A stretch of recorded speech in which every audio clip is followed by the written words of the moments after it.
All right, so those of you who don't know who Paul Vixie is, turn to the person next to you and ask them. No, I'll actually. I was, in terms of a short introduction, because this group more or less almost everybody knows as much or more about Paul as I do, I thought I could just make stuff up and see. So I came up with several interesting ideas. So one of the things I was going to say is that Paul Vixie actually invented the idea of a packet. So prior to that, people weren't sure. They had this idea that we were going to move information around, but nobody had thought of putting it in a packet, and that was Paul who did that. The other one was back in the early days. Some of you remember this, in the early days of the byte wars. It was Paul who actually convinced everyone that 8 was the correct number of bits in a byte. Now, there's some people, there was the 10-bit, and there was the 11, there was a 12-bit. It didn't make any sense. And Paul just put down his fist and said, no, it's going to be 8 bits. And he said it with such authority and panache that everybody believed him, and that's why we have 8-bit bytes. No, none of these things are true. Paul's been involved in the internet for longer than many of us have been conscious, and he's going to talk to us about, well, certainly this morning, and he's going to be talking to us about internet superbugs and the art of war. So.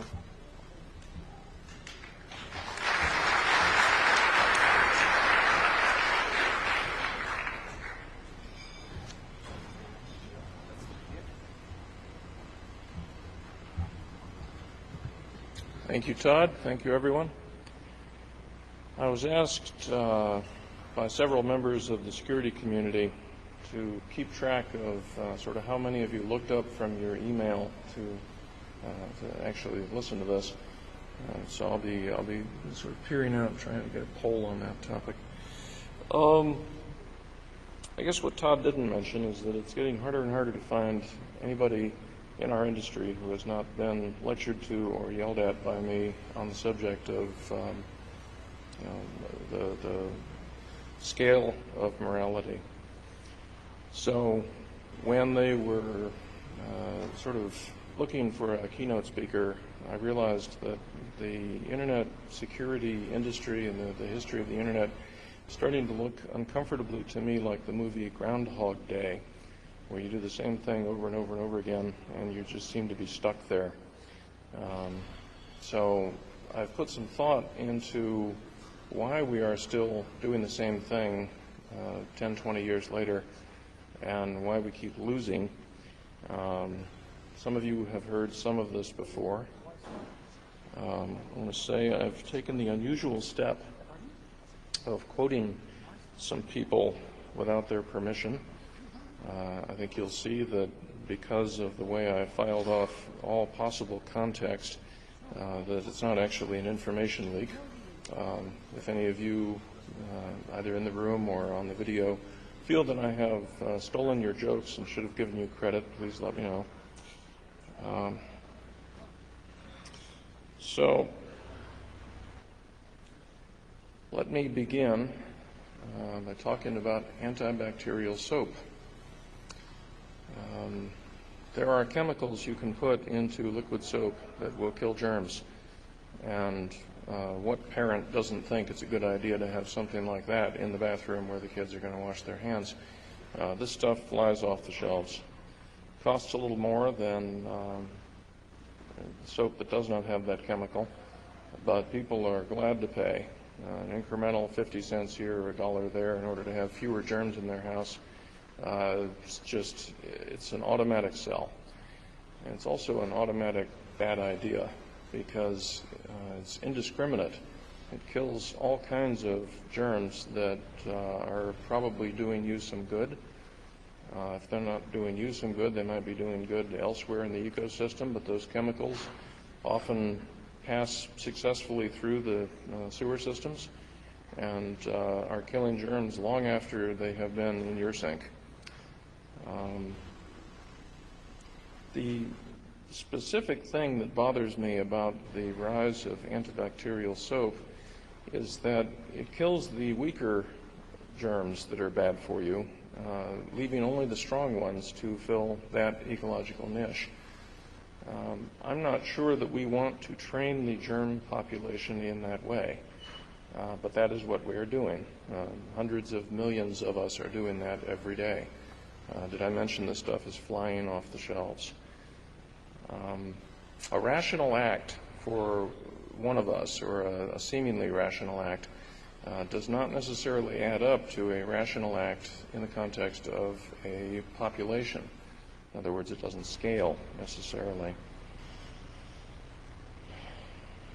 Now, I did this. If you're getting a lot of spam today, I am one of the people who caused you to get so much, because I was antibacterial soap for the spam industry in the late 90s. I had a lot of passion, a lot of anger about people using their networks to send me traffic I didn't want. Came up with this system, mail abuse prevention system, and that is spam spelled backward in case you're not paying attention. And it did a lot of short-term good, at least it made me feel good. It caused a lot of people who would otherwise have just rented a T3, which was then the fast kind of link on the net, and sent spam all day long, to not be able to do that. And so they were frustrated. I was sued. There are many legends that are told of the supposed fortune that I once had that the lawyers have now. So not only did I lose, I am the reason that spammers now use botnets. So you can thank me for that. I made them smarter. I killed off the weak ones. I caused the ones who were determined and who were able to adjust their approach to win, and drive the bad ones out of business, outcompete them, and they are the ones who are spamming you today. You all did this last year. A company called Atrevo had colo space and transit connectivity in a number of places, including 200 Paul, and we had space at 200 Paul, and I can remember for a couple of years walking by the Atrevo cage, knowing that this is where most of the botnets were being controlled from. This is where most of the payment systems for illegal transactions were being hosted. And I would just look at it and I would say, why do they get to be here? And I had this sort of simmering rage about it. Not so much that I wanted to reach in and cut cables in their cage, because they would obviously come fix that and it would be illegal and so forth, but I just wondered, why are they allowed to operate alongside the rest of us when virtually everybody in the industry knows exactly who they are, they know exactly what they're doing, and yet they can still come in here and buy services, and they can get address space that the rest of us will agree is theirs and will treat as unique. They can exchange BGP, they can exchange DNS. Why are we so open to these people? Now, having once led torch-bearing mobs to the castle and had it work out badly for me, I was not ready to go do that. Other people were, and the folks at Atrevo, of course, protested their innocence and found all kinds of friends and defenders who said, oh, I know those guys, they're fine, it's their customers that they have long-term contracts with, and so there's nothing we can do about it. Please don't hurt them. They're just trying to stay alive like the rest of us. But this particular torch-bearing mob decided, it reached the tipping point.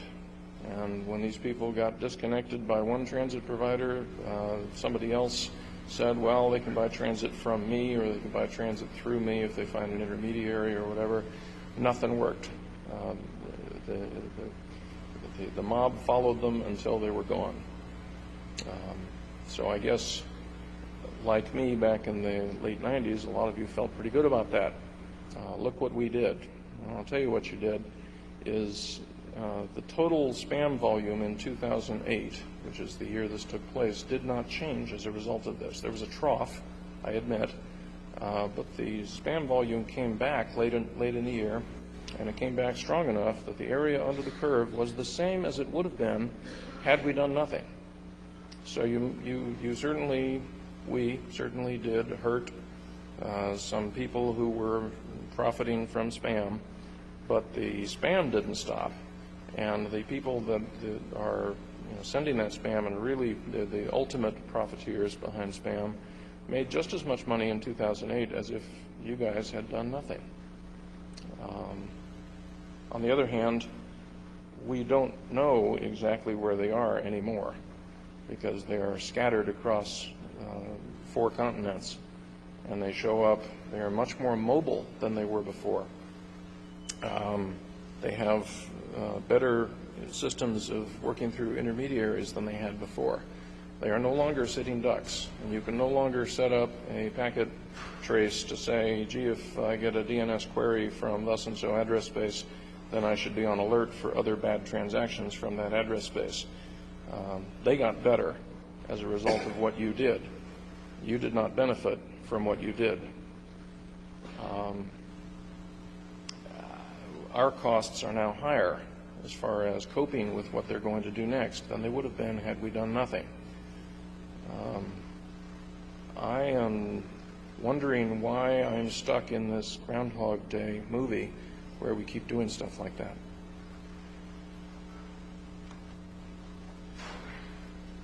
On the screen you'll see an email message.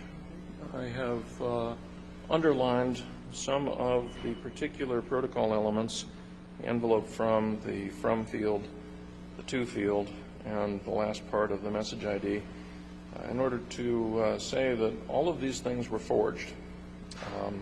I happen to be receiving quite a bit of this form of spam during the time that I was collecting information for this talk. I also had some from the NANOG announce mailing list that would probably have been a better example for this audience, except it didn't have as much to underline as this example. The reason all of these things are forged is because in the early days of spam, people put all sorts of filters on their inbound mail or on transiting mail and said, gee, if something claims to be coming to me, it had better be from a mailing list I'm on. Okay, the bad guys figured that out and forged it. Envelope from it better match what I expect that mailing list to send. Well, that's been done. It had better be to me, not to somebody else BCC'd to me. Well, the bad guys figured that one out. The message ID had better be one that makes sense to me in some way. Now, this actually doesn't make any sense because nobody that I know of would look for a message ID that ended in vix.com on mailing list traffic that wasn't from me, but so the bad guys might be doing some overshoot on that. The point being that every one of those small incremental step functions in spam filtering educated the bad guys. You taught them that if they wanted to reach a large audience, they had to forge certain things. And I guess that's okay. I mean, it's inevitable that people will do what they can and that the rest of the population will adapt to what people can do. But you ought to be feeling a little bit stupid if any one of you ever thought any filtering like this was ever going to stop anything for very long. Stopping spam for today is not a virtue. You need to do something a little more permanent. So, I have very few slides here that you can read directly. This is intended really to summarize where I'm getting to at this point in my presentation. You can't expect that the bad guys are not going to adapt to your behavior. Whatever you do becomes the new starting conditions for the next round of the game. So it will not be the case that you'll figure something out that will cause them to become aware that you don't want them to do something, and they'll get the hint and go away, and they'll say, well, they don't want me to do that, I better stop. That's not the way it works.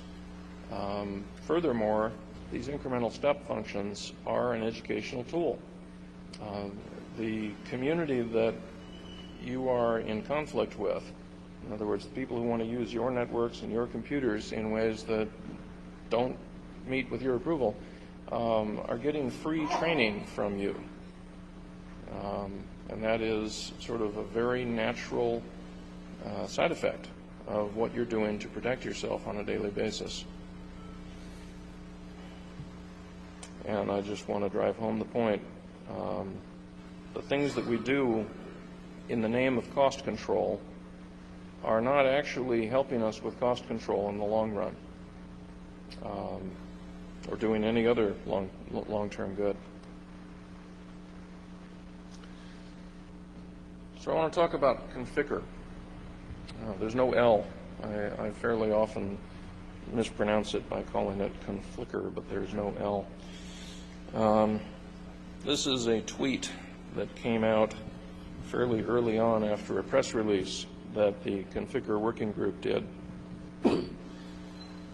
And I just want to say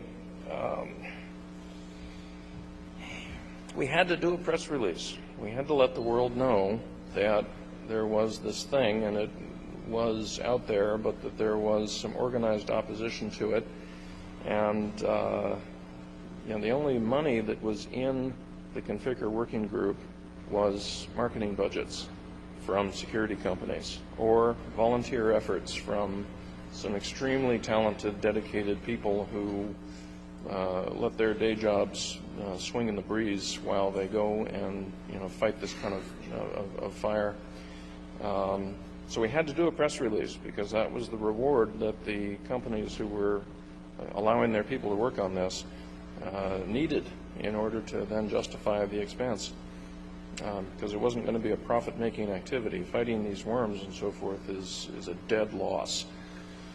But the natural result was a fair number of folks said, you guys are just saying the sky is falling, but it isn't nearly that bad. Why are you ringing the alarm bells quite so loudly? I heard the same thing when Dan Kaminsky released his DNS vulnerability last year. Folks kept saying, "Hey, I don't see that the problem warrants the attention that you're giving it, or the press releases, or the press conferences, or whatever." I have stopped worrying about this. I don't know, 6-7 years ago, I got up here and told you all about the importance of BCP 38, and a fair number of you said, I'm not seeing any spoofed source addresses in the DDoSes that are reaching me, so why are you ringing these alarm bells? Well, check again. Maybe you're seeing them now. Maybe if you had done something then, you would not be seeing them, or somebody else would not be seeing them now. So I don't worry about the folks who claim that we are overstating the dangers. Some people do, however, and it gets to be a little hard sometimes to get companies to participate if they know they're going to be ridiculed for their trouble. But some forms of ridicule are more entertaining than others. Oh crap, configure just ate my puppy. Hide your women and internets. Look out. Yeah, I was there, and we can speculate about whether the situation would have been much worse had we not acted, whether whatever small amount of patching we've had would have been even lower if we had not rang the alarm bells. So there will always be people who say that the problem is not as bad as we're claiming. They will usually be wrong. So the day of the press release, somebody who is able to monitor the creation of new domain names noted these, and various people who were in the configure working group said, gee, I have a theory about how it is that the bad guys might register some of this in order to then feed people malware under the guise of having it somehow clean their systems. And so every one of these was carefully looked at to find out if it was, some legitimate, well-known security company, or whether it was some fly-by-night outfit, or whether it was actual, honest-to-God badware. You see that the last one has an L in it, which I thought was interesting. We then listed them on a website that was the configure working group's website, and recommended that people not visit these sites because they were somehow not part of the effort. They were not official and they might be bad. Didn't say that they were bad, because a number of us in the working group had been sued enough times to know better than that, but some of the fly-by-night people got pretty outraged at us for outing them in this way. Now, it's interesting to note, this guy says he's gone to a lot of trouble this week to build a site. I don't know how much trouble you can go to in a week. Those of us who had been not sleeping for the last month and a half and, away from our families and so forth, might have looked at this and said, okay, so you put a week into this, exactly, how does this give you whining rights? But what I found interesting was that anything like this that brings public attention to some well-known name becomes a business opportunity for a bunch of people who have no real value to add, but they do want to sell some advertising or get some click-throughs or whatever. And the bad guys can count on this. To the extent that they need a strategy in order to win, which really they don't, but to the extent that they needed to think ahead and make a plan, they could plan on this type of friendly fire to confuse any remediation effort. You can look at the list and imagine that some of those are going to show up when people say, oh, I've heard about Conficker, I wonder if I'm infected, I better do a search, I better go clean my computer. So some of them were bad. Some of these actually were putting pop-ups and keyloggers and things on your computer that are honest-to-God malware. You can't argue about it. Most of them were just people wanting to monetize the problem. This is a drag on the system. There's nothing we can do about it. This is human nature. This is what we will do in an open system that allows people to register these names and do, I guess, what's called search engine optimization.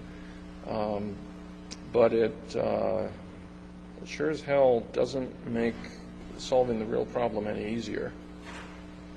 A lot of these sites, by the way, had plenty of Microsoft partner logos on them, and some of them were accurate.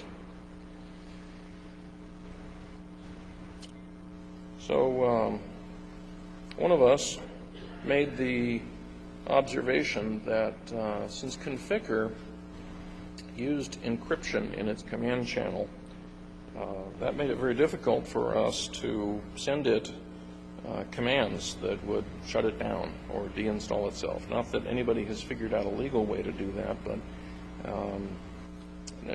nevertheless, this is a botnet that was operating in the open that had enough encryption built into it that they could keep good guys or other bad guys from taking it away from them, which I thought was impressive and shows that a lot of evolution and a lot of training has occurred on that side of the wall. So anyway, one of us, could have been me, oh, actually it was me, made the suggestion that when some door was finally kicked in and somebody was finally put in handcuffs and their PC was carted away, that the possession of this encryption key would seal their fate, would really prove their guilt. And this was the result. You can tell that a lot of people were not sleeping very much during the months this went on. One fella made a really excellent set of tools for detecting that you were infected, because it turns out that the one side effect of the infection is that you could not visit certain websites. Therefore, he came up with a website that just had those websites as clickables, or not even clickables. It was fetching images from them. And it was like, I don't know, it was as cool to me as the first time I saw traceroute and realized that the IP TTL field could be used in that way. This was like, it was right there in front of us. Why didn't I think of this kind of thing? But it turned out that the companies whose logos were being fetched were not universally pleased to be associated with this effort. I don't know if this seems important to anybody who isn't me, but if you're in a struggle, a conflict with somebody who is opposed to you and they want something you don't want them to have, or they want to do something you don't want them to do, or whatever that's going to be, if you have costs they don't have, it's very difficult for you to then win the struggle. So interestingly, I looked at this and I said, I wonder if the bad guys have got lawyers who ever tell them that they shouldn't do something. And, I'm not saying we shouldn't have lawyers. I'm saying, are we aware that when we burden ourselves with all the different things we burden ourselves with, we are tying our hands? We're sort of adding an extra sack of rocks to the backpack before we try to beat somebody to the top of the hill. During the last couple of months, there's been a lot of fighting all over the world. I fell out of my chair with disbelief and concern when the Pakistan government entered into a peace agreement with some armed militants, allowing a change in the federal constitutional law and protections thereof for a disputed region of their own country. And I thought, what message does this send to the next person who is unhappy with the rule of law? Now, it turned out I need not have been concerned because within a week the fighting had resumed. But what this reminded me of was, if somebody is in an armed struggle against you, you do have the option of negotiating with them and saying, gee, I hate the armed struggle. Can't we find a way to get along? I'm standing in a country that was founded exactly that way. And maybe the winners write the history books, but indeed you can shoulder your way into somebody else's game if you can drive their costs up high enough that they would see peace with you as preferable to ongoing fighting. You can do that, and if you can get away with it, then I guess that's fine. If you can't, then they call you a criminal, and if you can, they call you a revolutionary. But I think that the credit card banks, the credit card companies and the banks who clear those transactions have budgeted some billions, with a B, of dollars per year for loss and fraud. And they do this because they do everything they can. They'll call you if you start making, if your card is used in some city you have never visited or whatever it is. They've got a fair amount of protection, but it isn't perfect. And as you know, quite a lot of money gets moved around that is not yours or used to be yours before it got moved out of your account or whatever. The banks often will reimburse their customers for those losses, and they have a budget for this. They have insurance for this. They have all kinds of money that they set aside in order to cover the parts of the security problem that they can't solve on the front end. So you can, in a sense, view the bad guys as entrepreneurs who see that pile of money, they know it's there, and they want it. And they know they have to outcompete other bad guys to get it, but ultimately they don't want to leave that money on the table. So to the extent that your banks and your insurance companies are willing to essentially negotiate with the bad guys over how much loss there can be, they're not doing you any favors. They might be doing you or me a favor individually by reimbursing our losses. But by setting up the system in a way that puts billions of dollars on the table for the taking by the best bad guys, they are really not helping with the long term. They're getting through the quarter somehow, but they are not helping with the long term. Certainly not going to make the internet or the financial system safer for my children. Not to be outdone, there was a picture of the Israeli cabinet that showed up in the front pages of various newspapers. And apparently in the mainstream newspapers in that country, that's fine, but there are some newspapers that cater to the so-called ultra-Orthodox, for whom women on the cabinet is a bad deal. And so they just cut them out. And I thought, they're not at war, right? The ultra-Orthodox people are not ready to take up arms and try and reclaim their country from the mainstreamers, and vice versa. It's not an armed conflict, but it is a bit of a conflict. They can't be fooling anybody. They are not, the readers of these newspapers are not looking at those pictures and saying, oh, I'm glad there are no women on the cabinet. If anything, they're looking at the empty spots and saying, oh, I'm glad that those offensive images were removed before I got to see them. And I started to wonder, how often does it happen in the opposition, which I guess in this case would be terrorists, but in our opposition, the bad guys who want to use our computers and our networks for their ends, how often do they have to hide information from each other because it's offensive? You know, we carry burdens they don't carry, right? The criminal economy is amazingly efficient. They have clearinghouses, they have forums, they have IRC channels, they have all kinds of things.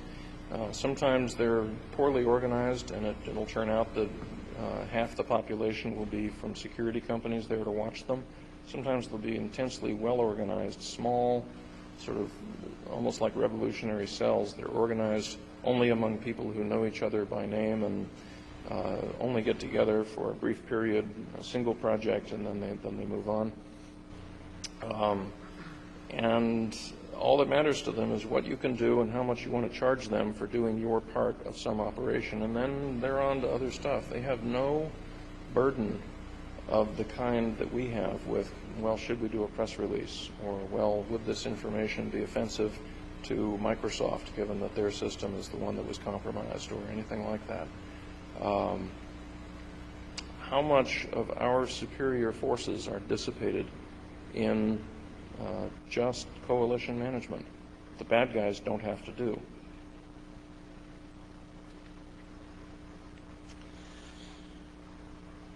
I could have quoted this from NSPSEC. I could have quoted this from any of the Conficker mailing lists, any of the other various secret handshake mailing lists, where somebody will say, I'm seeing some interesting traffic from IP address thus and so. Does anybody know anything? And then 4 or 5 people will send a message that is just like this one. Nothing exciting here, sorry. And I'm thinking, what if the person who has the information isn't on the mailing lists that you asked on? What if they're on vacation? What if it's a whole long list of what ifs? This is not a very effective way to find out what other people know. How do you know that your question is not also being viewed by the bad guy, who can then cease operations on that particular IP address? This is hopeless. Every time I see one of these go on, I just want to, I don't know, I want to come here and belch about it. We cannot win if this is going to be our tool. It's also important to note that the person who sent this reply was either a passionate volunteer who was letting their day job swing in the breeze while they did this, or they were being paid out of the marketing budget for some security company, or they are an academic who is working their way through maybe a multi-year grant that will end soon. So in no case where this actually did any good, which I think I said it can't in the long term, in no case that it does do any good will it do any lasting good, because all those people will move on. There's no organized system for answering questions of this kind.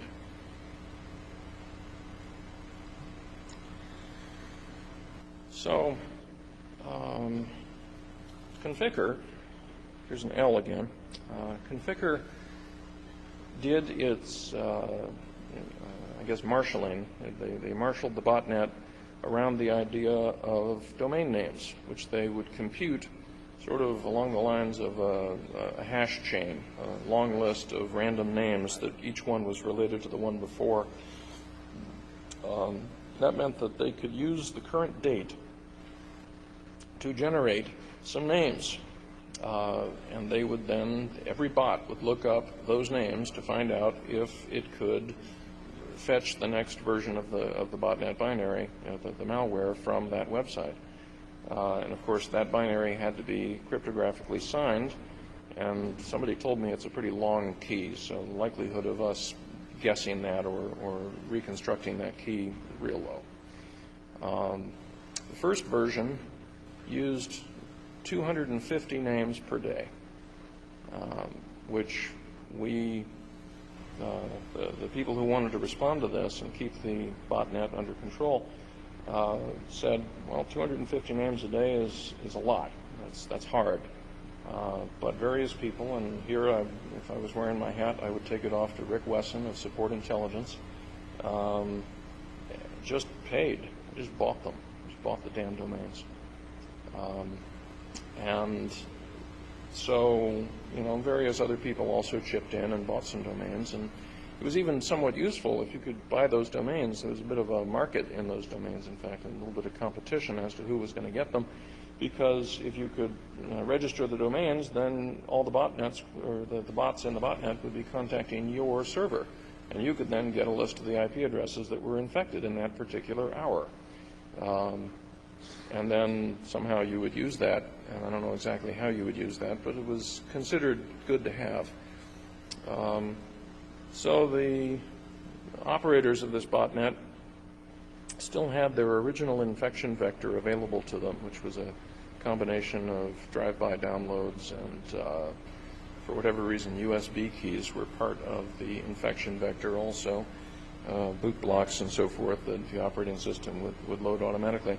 So they had their original infection vector still available to them when we started responding to them by essentially camping onto all of their names. So the next version used 50,000 names per day. And that was them more or less challenging us to go buy them, go see if we're willing to pay that much of, whatever the wholesale cost is, $5 per year per name. Fortunately, ICANN stepped up and put us in touch with all of the different top-level domain. There were 110 country codes that were involved in this, and several of them have got second-level domains. Like, I don't know if UK was on the list, but you could imagine that co.uk is where the registrations would have occurred. So there were 116 different domain names that were used as parents for these random names, and we had a month to get in touch with the 110 countries that were responsible for those 116 domain names. And I threw in the towel. I got to say, I just looked at that and said, okay, we lost. All right, in the first round, we won. In the second round, we lost. And so it goes to show that sometimes, this is hard for some of you to believe, sometimes I don't drink enough coffee. This was done between ICANN and various members of the Configure Working Group, and phone calls and plane tickets and email and so forth. All of the affected country codes agreed to participate by either registering the names and pointing them at our name servers so that we could collect information about the botnets, or by blocking the names and flagging them so that if anybody tried to register them, you could, we would know immediately who it was and what stolen credit card they had used, and perhaps send people over to kick their doors in and shackle them. So that was huge. I was very impressed, and I have not always had wonderful things to say about ICANN during their history, but I will say they really stepped up and did some good things by coordinating that part of the effort. Anyway, the next part of the game, therefore, got to be, well, we better look at every one of these names every day, not only today's names, but names for the next week, and make sure that some bad guy hasn't camped onto one early in a way that all they have to do is wait for the clock to tick over to that point, and all of a sudden they will get control of their botnet. And we're talking about 500,000 to 1 million to 1.5 million infected computers. So Certainly it's one of the biggest single botnets that has ever hit the papers. And it was, in our opinion, those of us who worked on this, it was very important. It was really crucial to keep the bad guys from getting full control over this net. So a lot of mail messages, like the one on the screen now, came about. It said, we've got some pre-existing domains. What are we going to do about them? And what that meant was somebody already had the random string that Conficker was going to choose for a certain day. And we would then do a lot of work looking at the website, looking to see how long ago was this registered. We figured if it was registered 2 years ago, it couldn't be part of the current effort. Eventually, we found a couple that were insecure, SQL injection and so forth, so that even though they were very old, they were subject to having malware inserted into the website in the place that the binary, the malware would then go look for it. You know, what you're supposed to get, the image you're supposed to have in your head looking at this particular quote on the screen is a bunch of us running around with our hair on fire for months. A fair number of what we found were other good guys, and this was our way of meeting them. In other words, those of us who knew that we were working together on this problem were able to say, by the way, the name server I'm using when I capture one of these names is as follows, and then you could sort of cross them off the list. But if you found one that was registered recently to a name server that was not on your so-called whitelist, then it was like, oh my goodness, the bad guys have gotten in. You know, we're about to lose control of the botnet. But then it often turned out that that wasn't true. Or in the case that's on the screen right now, it would be that we were trying to do population samples by looking at the DNS query traffic, and then it would turn out that a fair number of the queries that we were getting were not from bots, but they were from other good guys. And again, other good guys that we met by seeing their queries, picking up the phone and discovering that they had a contract with some government somewhere to go measure the size of this or go do some work on it. So I guess there was a good side benefit that we got a chance to meet other people who were like-minded that we had no ties with before this, but it also meant that we had a lot of administrative paperwork to be done. Todd, how am I doing on time? Okay. And this is an administrative burden that the bad guys certainly don't have. This came up a lot. There were so many people dumping so much information into the various mailing lists where this was taking place that the discussions, the debates, the philosophic rantings, usually from me, and the reports became sometimes hundreds of messages a day.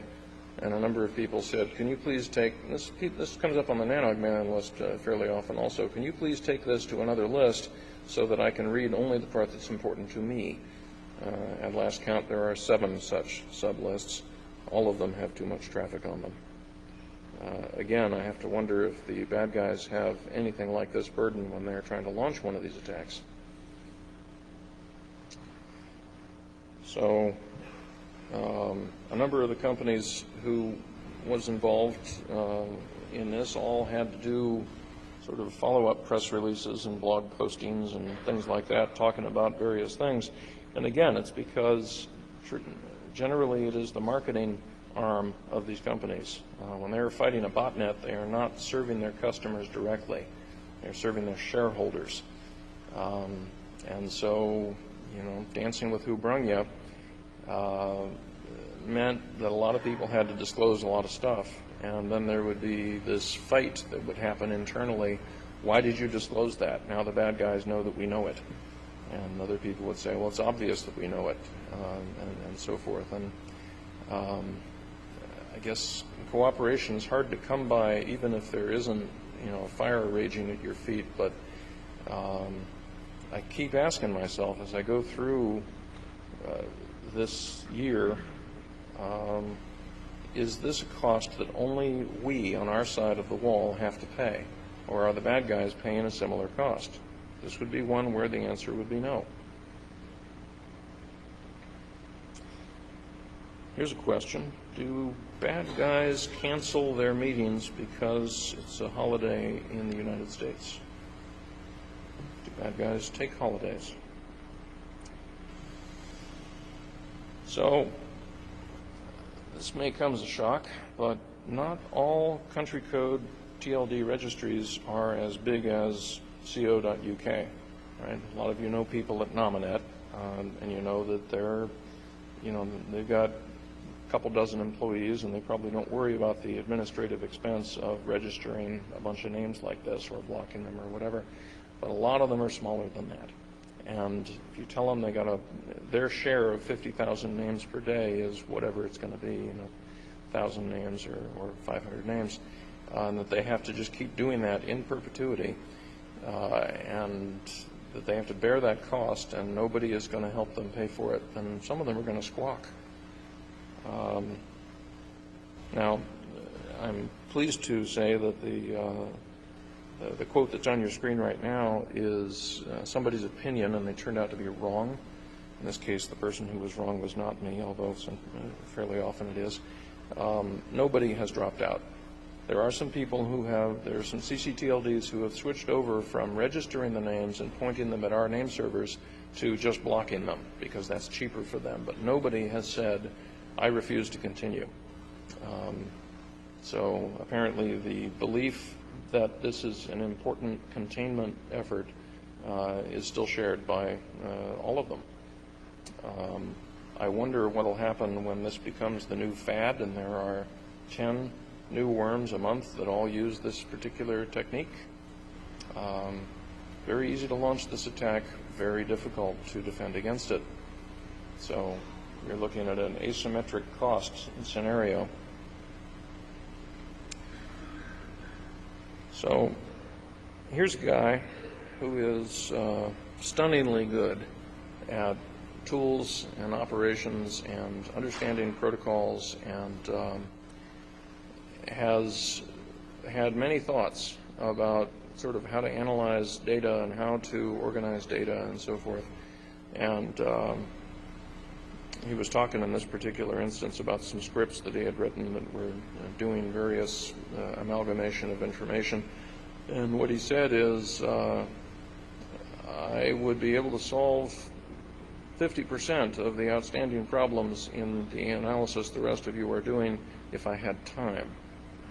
And this is not somebody who's, when they make a statement like that, you say, yeah. No, this guy really could do it. Except he's already he's let his day job swing in the breeze as long as he can, and he's not funded to do this work. And, at some point you do have to dance with who brung you and work for your paycheck or spend time with your family or whatever. And our key men, key women, our key people tend to be pretty well committed to a lot of other projects besides helping us. I wonder if the bad guys have that problem. So I got into it with somebody on the more general problem of takedowns from CCTLDs for phishing sites or whatever it's going to be. A lot of people like to worry about child pornography because that is just about the only thing on the web that is illegal everywhere.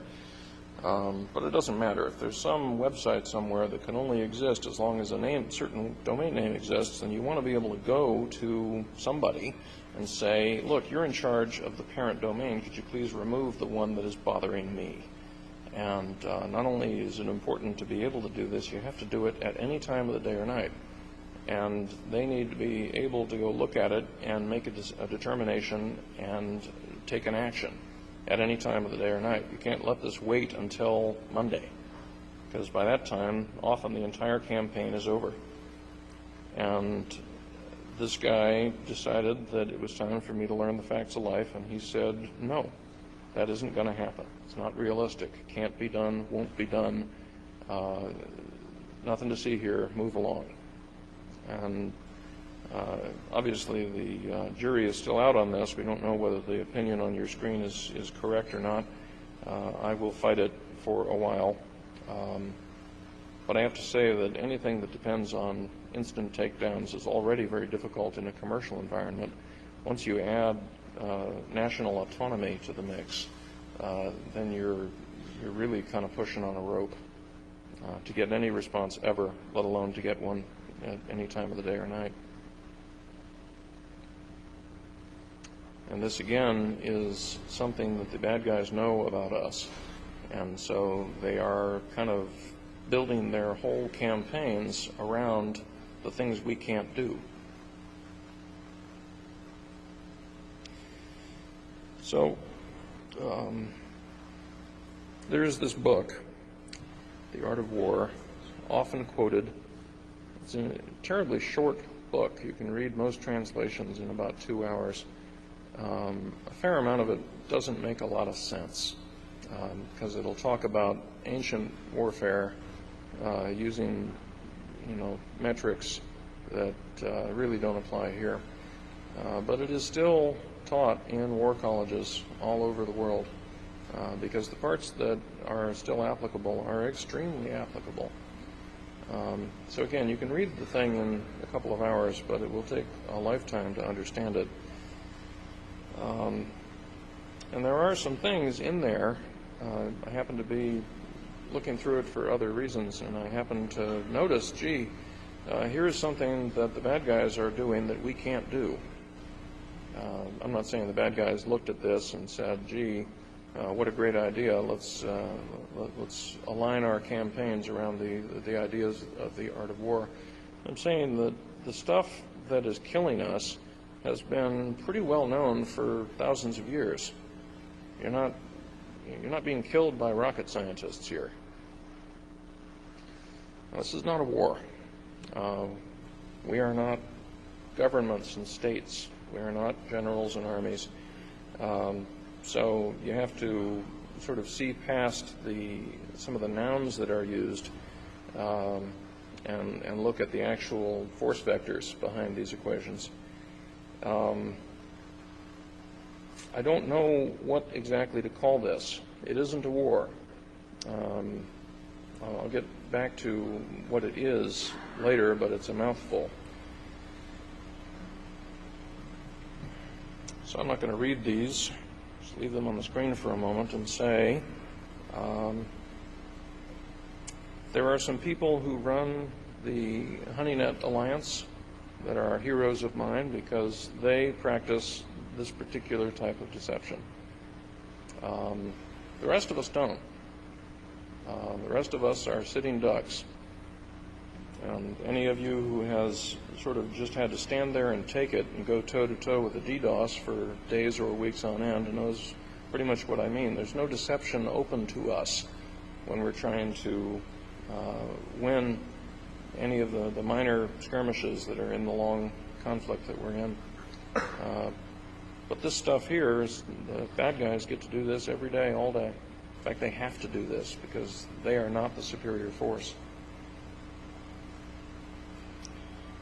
So when we don't lose, I don't want to say that we win, but win ever, but on a day that we didn't lose, do we get to take anything away with us that will help us be stronger in the next conflict? I would say that the answer for us is no, but for the bad guys, this talks about chariots, but I'm looking at botnets. They are using networks that we build and that we pay for the link, we pay for the dark fiber and the capital and everything else, and they're computers that we bought for our parents or our children or whatever. It's all our stuff that they need in order to execute their business model. They have very little stuff of their own. To the extent that they buy stuff, it's expensive houses in the French Riviera or expensive Italian sports cars. The rest of what they do, they use our stuff for. So this whole augmentation thing, they get to do and we don't. Makes you wonder exactly how long we can keep doing that. It's a whole section in The Art of War explaining sort of the bad things that will happen to you if you set yourself up for a lengthy campaign. Our campaign is not only lengthy, it is unending. their campaigns are very short. So when somebody wants to do something, they will assemble whatever team they need and whatever data and tools and so forth, and they'll buy whatever botnet or whatever they need to do, and they will send whatever spam or DDoS, or they'll do whatever they're going to do, and they'll pass it on to the next person in their economic chain, and then they're done. Turn off their computers and they go out to dinner.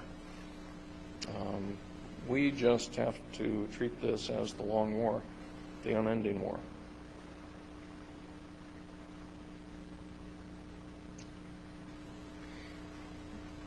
Again, I want to refer you to the loss and fraud budgets of the banks and credit card companies.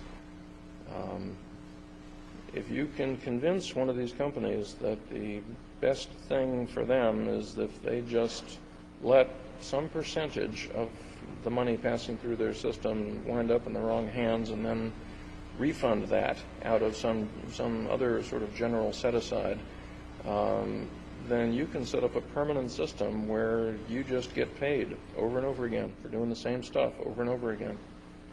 It reminds me a little bit of an NPR radio program I heard about negotiating with pirates off the coast of Somalia, where after a ship is taken, then the insurance company calls up and they start talking about how much money is going to be in the suitcase full of money. I don't understand how they think that ends. You know, none of this is about just getting through the current quarter, except the way we've organized our financial system, getting through the current quarter is the only thing that matters.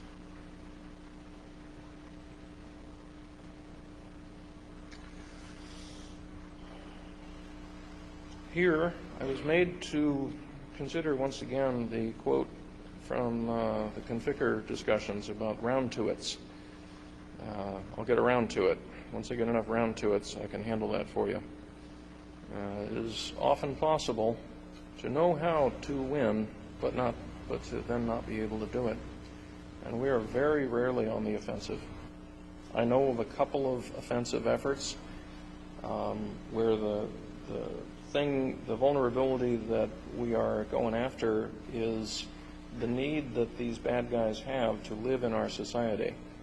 Right? If you're, going to a rave somewhere and you're dancing with somebody that you're hoping to, take home with you, and they ask you, and what do you do for a living? You're probably not going to say, oh, I sell child pornography on the internet. You're going to find something else you can say. And if you can't, right, if everybody was out in the open, if everything that every one of these guys did was just stuck to them, then I suspect that the allure of this type of crime would be lower. So that's really the only systemic vulnerability they have is their anonymity. And so I know of some offensive efforts in that area, not just Spamhaus and the Roxo list, which is excellent, by the way, but something more targeted than that is what it would take. But even then, I'm not sure how this scales. And if it's the only vulnerability that I have found, and I can't think of a way to exploit it in a scalable fashion, then we're pretty much still losing. And it's because we are systemically on the defensive.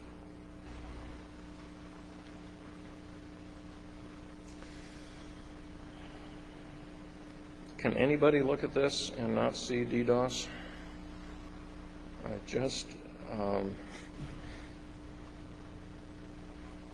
We don't have a way to exploit this advice. The bad guys do. And we like, when we employ defenses, to think of them as constants. In other words, I think I'll install ClamAV or something, whatever it's going to be, a firewall. I'm going to go install that to protect my network, my server, whatever it is I'm going to protect. And then I'm going to move on to my next project. And I am not going to come back to this until it stops working. I am not going to continue fiddling with it forever because I would go out of business. Generally, it takes the technically deepest people on the team to get any of that stuff working or to fiddle with it And if you're spending your salary budget in that way, you're probably not going to last long. You'll end up getting bought out by somebody who didn't do that. So we like to treat our warfare, as they call it here, as a constant condition, because that's the only thing that makes economic sense for us. I know that the bad guys are not doing that. They're treating everything we do as the starting conditions for the next round in the game.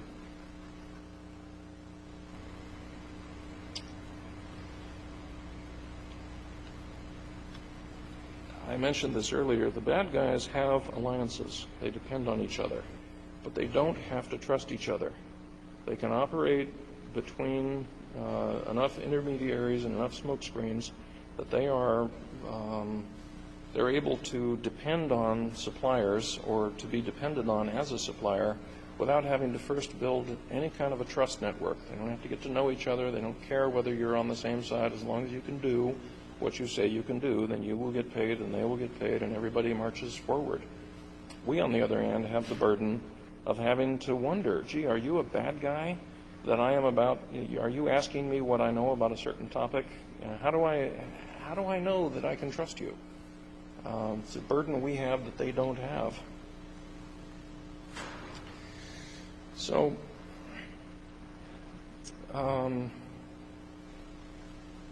the system that we have built using our superior capability places us at a systemic disadvantage. The system is broken to our detriment, by us, by design. And I hate that. I could have given this talk, other than the configure stuff, I could have given this talk 5 years ago. You should hate that. Now, I don't rest easily when stuff is broken. Sometimes that's good. Right now, as of this year, DNS OARC is now an independent entity, but when I saw that the DNS community didn't have anything like NANOG, I was one of the people who put together OARC originally, and it used to be part of ISC, but it's now an independent company, and I treat it as a success. So the DNS operations mailing list and some other things are, I think, important for DNS. I think we are far ahead of where we used to be because information sharing is occurring, cooperation is occurring.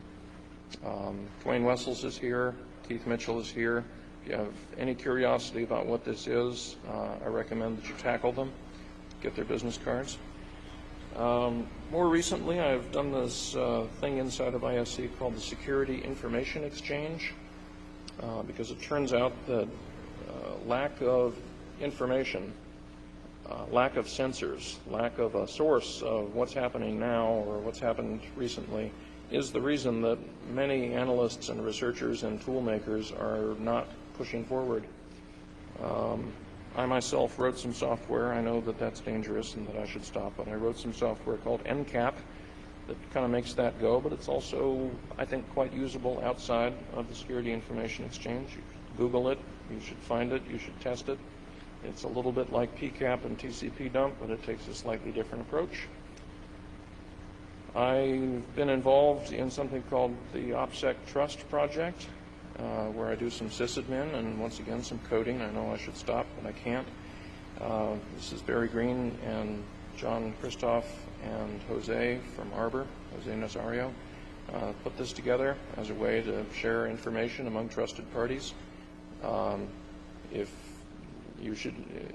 you think that that's interesting, you should contact Jose or Barry or John and say, hey, that's interesting, can I get involved somehow? I'm here. I don't come to NANOG very often, other than when it is co-located with Aaron, but I'm here. Thank you for inviting me. I'm here because this work is important, because the children in my family are going to grow up into a world that has the same damn problems that we've got if I don't get on an airplane once in a while and try and make a difference. I am also working on various ways to get some funding. I believe that if we had some round-to-its that were dedicated rather than stolen from day jobs and families, that the good guys might be able to sort of push the line of scrimmage back toward midfield. Obviously, this is all about you. If you're not running an abuse desk that responds 24/7, if you're not disconnecting customers first and asking questions later, you're part of the problem, and you're shifting your costs onto your competitors or onto the community.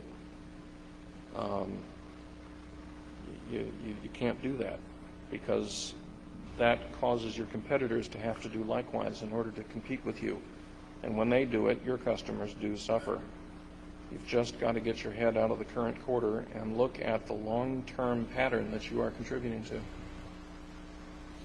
When you outsource, you not only don't have in-house expertise, and so you tend to be kind of at the mercy of the people, the vendors that you choose for your security, you're also contributing to their monetary inertia. In other words, when you buy security as a service rather than hiring people to create it for you inside your company, you are not incentivizing your vendors to make the problem go away permanently. You're incenting them to manage the problem and look good doing it. And you got to think about what that means for you in the long term. And last but not least, participation. You're here. I appreciate the hell out of that. A fair number of you have looked up from your laptops several times during this presentation, and that's great. And I'll tell everybody back home that it was a rip-roaring success. But you can't expect that I am somehow going to solve this problem for you. Not only can I not do it without you, I can't actually do it. We need to have the whole community become more aware of these patterns and of our contributions to them. So you should go find out. If you don't know what NSPSec is, you should probably go find out. If you're not on at least 3 secret handshake mailing lists, then you're under the curve, and you need to go find some others. If I put out the call for funding in this area in order to aggregate some round-to-its, I will count on some of you to say, gee, that sounds interesting.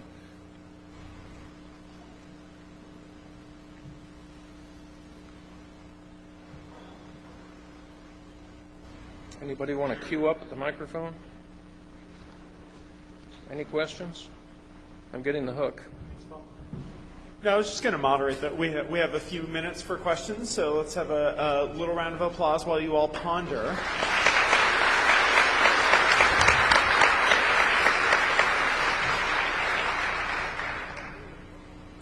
Yes, in the back. And when you come to the microphone, please state your name and your favorite. No, just your name and the company you work for. Thanks. Okay. I'm Chris Woodfield. I'm with Internet. A lot of the fundamental lessons. I find myself asking the question: what is fundamentally different, or is there anything fundamentally different when it comes to the fact that we're talking about the Internet and IT security compared to, say, the struggles that the banks go through preventing credit card fraud, or international drug interdiction agencies struggle with attempting to stop the flow of illegal drugs? Is our struggle fundamentally different from their struggles, in your opinion? In my opinion, no. Globalization means that borders are less and less important. So just as with the SARS scare of a couple of years ago, nobody really cared that there was a border between Canada and the United States. And certainly the virus wasn't going to care. Crime doesn't care, whether it's drugs or phishing attacks or whatever. The fundamental difference, as far as I'm concerned, is that I can't do anything about those other problems, right? But when it comes here and it happens to us, I'd like to think we can do something about it. It may even be that if we do something about it, that some of the tools and infrastructure and techniques that we build will be useful in those other areas. The internet has often done things first, and the rest of the world has often learned from them. So that's the only fundamental difference, is that this is the one part of the whole thing you said that we in this room could do something about. All right. Patrick?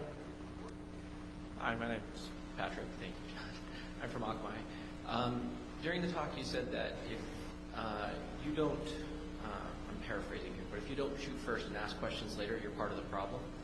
And I find that I'd like you to expand upon that, because I think that's difficult to justify, as you know, it leads to the exact opposite problem, which can be just as bad, if not worse.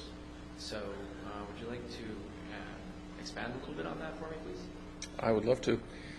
The opposite problem can't scale, and that's the important thing to note. But before we get there, what I'll say is, if you get a complaint about some illegal content, or maybe it's a website that looks exactly like PayPal but isn't PayPal, and it's on some DSL connected computer that somebody's mother left turned on and whatever, and it's running an operating system that's vulnerable to various kinds of attacks, I think the first thing that the abuse desk needs to do in that case is push the big red button that takes that thing offline, and then contact the subscriber and say, by the way, there's a problem, or put them in a walled garden so that all of their web fetches lead to a web page that says, hey, you've got a problem, call this number. That's all I mean. I'm not saying that everybody needs a hair trigger. I'm saying that if there is a problem, you should not first stop and look at your contract with the person who actually owns that co-load machine. You've got to solve the problem first, and then catch up to let the paperwork catch up. Because if you don't, let's say that you're extremely good. Let's say that you're better than good, and that you can get the whole process down to 2 hours. The bad guys are going to look at that 2 hours as their window. That's their window. They will adapt to what we do. So if your abuse desk responds by saying, here's a web form that you should fill out in order to then make sure that your complaint is understandable to us, a lot of people aren't going to do that second step. You may only get the first notice. So two things. First of all, just so that we're clear, you get a notice that Grandma's got PayPal on her computer. So I was taking the shoot first as, okay, I'll shut down Grandma, as opposed to check to make sure Grandma's computer actually does have a picture of PayPal's website on it. Oh yeah, I would absolutely say check, but don't verify. Don't get permission on this. Well, in that, then that's a lot different than what I understood. So thank you for sounding that. And Jared would like me to point out that a long time ago, VJ pointed out that a single customer support call from any customer wipes out the entire profit for that customer for an entire year. So you're probably right that there's an issue with going through the process, because it makes the cost unbearable. But at the end of the day, I'm not sure how to solve the problem. So good luck with it. Well, so I was in the room when VJ Gill talked about if an AOL customer ever calls, then you've lost whatever profit you've lost. I don't know if that's true. Sometimes those of us up at the microphone are guilty of some hyperbole. Shocking. But even if it's true, that doesn't make it right, because that's a form of cost shifting. What you're saying is that in order for me to grind out whatever thin margin I'm going to get, I need to be in a toxic polluter. I need to be in the toxic waste business model. And we can't do that, mostly because it just means that your competitors have to do the same. And as far as how to solve that, I don't know what the solution is. I don't know if it's some combination of subsidies and penalties and licenses or whatever.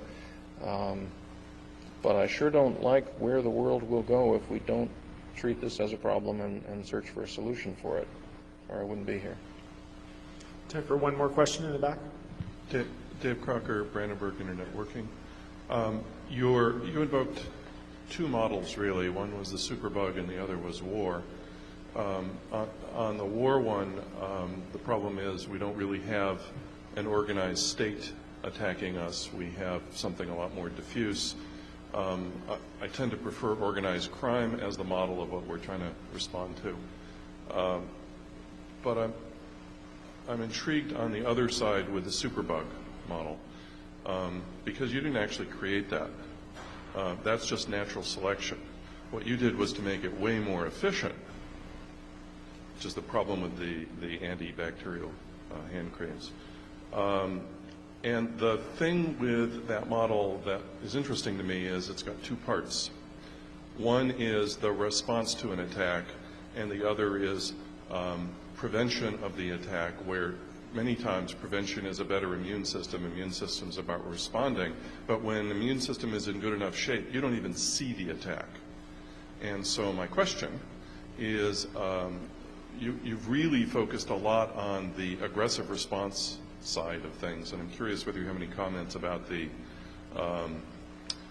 prevention or protection at levels which end up not even seeing the attack. Of course, a lot of the attacks that we don't see are probes, and maybe the attacker moves elsewhere, or maybe the attacker comes back later looking different. So not seeing it is not a panacea. A lot of the stuff that we use on the internet, these protocols, these tools, these network stacks, evolved in an academic environment where everybody else on the network was trusted. So I have frequently referred to them as laboratory-grade protocols, because they really do work well when it's a bunch of cooperating hackers around a table with a hub in the middle. Don't necessarily scale. The original work on firewalls caused a firestorm of protest from people who said, no, IP is supposed to be end-to-end. I want you to try to imagine sort of how secure you think that computers would be if they didn't have firewalls. In other words, the present-day scenario is not the worst possible one. People have said the same thing about NAT. They've said the same thing about everything that solved some problem for somebody turned out to be a violation of somebody's idea of what the original model was. Fortunately, we're in the commercial phase of all of this, so people are pretty realistic about doing whatever they have to do in order to grow revenue and build businesses and so forth. And so a lot of the purists are starting to kind of go away and shake their heads in disgust and say, well, we're not going to get end-to-end in the format I had envisioned. I was such a purist for a long time, so I don't mean to throw stones at others. We obviously have to have better tools. We just cannot keep pushing this consumer-grade stuff out and hoping for the best. My problem with that is that better tools often come along with other things that are good for the companies providing those tools.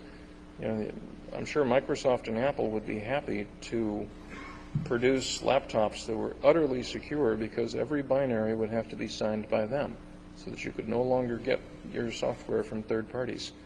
DRM is a solution to the malware problem. It just happens to be even worse.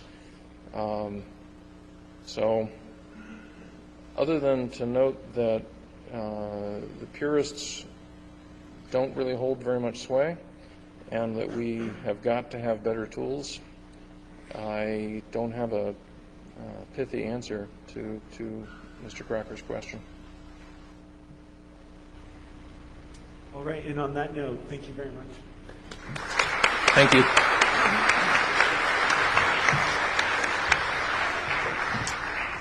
We are at a break. There should be something to eat and something to recaffeinate. We'll be back here in 30 minutes. Thanks.